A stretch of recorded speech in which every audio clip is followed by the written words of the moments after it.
For many young women and girls, poverty and social stigma mean menstruation can be a difficult and isolating time. With little or no access to feminine hygiene products, many sit out the week alone, resorting to whatever material is available to manage their period. Newspaper, if they can get a hold of that, bark, feathers, mattress stuffing, corn husks, and I guess if they're just so desperate and they haven't got anything, they will just isolate themselves into a place just for women and girls and just wait the week out, perhaps with a bucket of water next to them, or if there's a creek running nearby.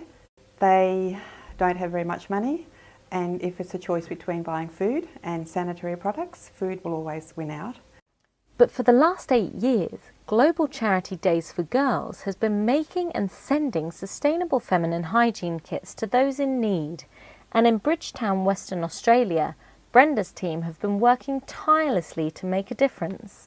It comes in a beautiful tote bag, and inside that are 2 shields, and they have pockets on the end of the shields where the flannelette liners are inserted and held in place. They sit inside their pair of knickers, and that is what they can change without having to leave school or leave their workplace.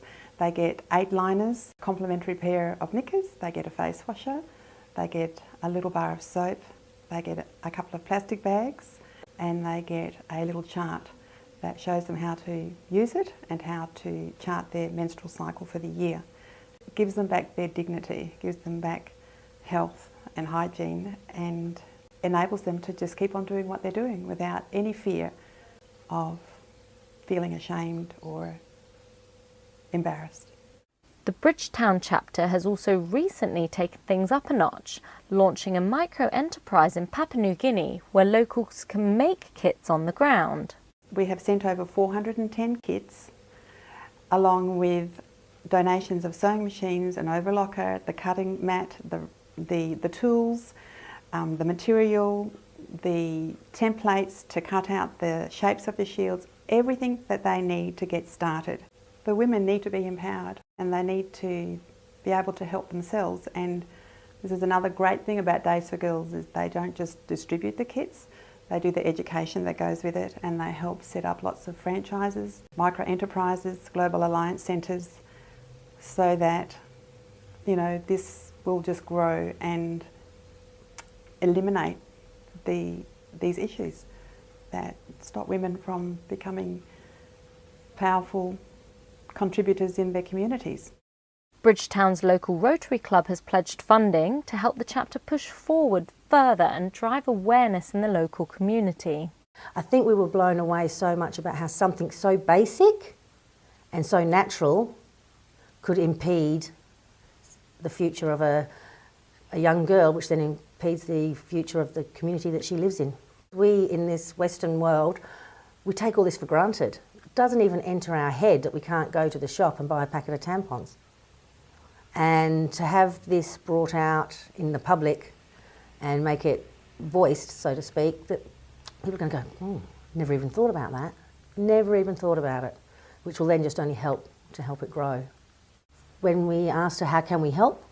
She said, well, the best thing you can do is help us with some funding for some equipment so that we can get out there and continue to spread the word and get more funding so that we can make more kits, so that we can then empower them and train them to do it themselves, which is also very important to Rotary, that we don't just pour money and give cash handouts. We need to see that the cause that it's working for is empowering the people and training them so that eventually they can look after themselves as well. We've agreed to give them some money to cover all the costs of their promotional material, their t-shirts, banners, pamphlets and flyers so that they can hand out to people and things like that. Everything that they need so that they can pick up and go around and set up market stalls and promotional tables, whether it's in shopping centres, markets, wherever they can, to get the word out there to continue the great work.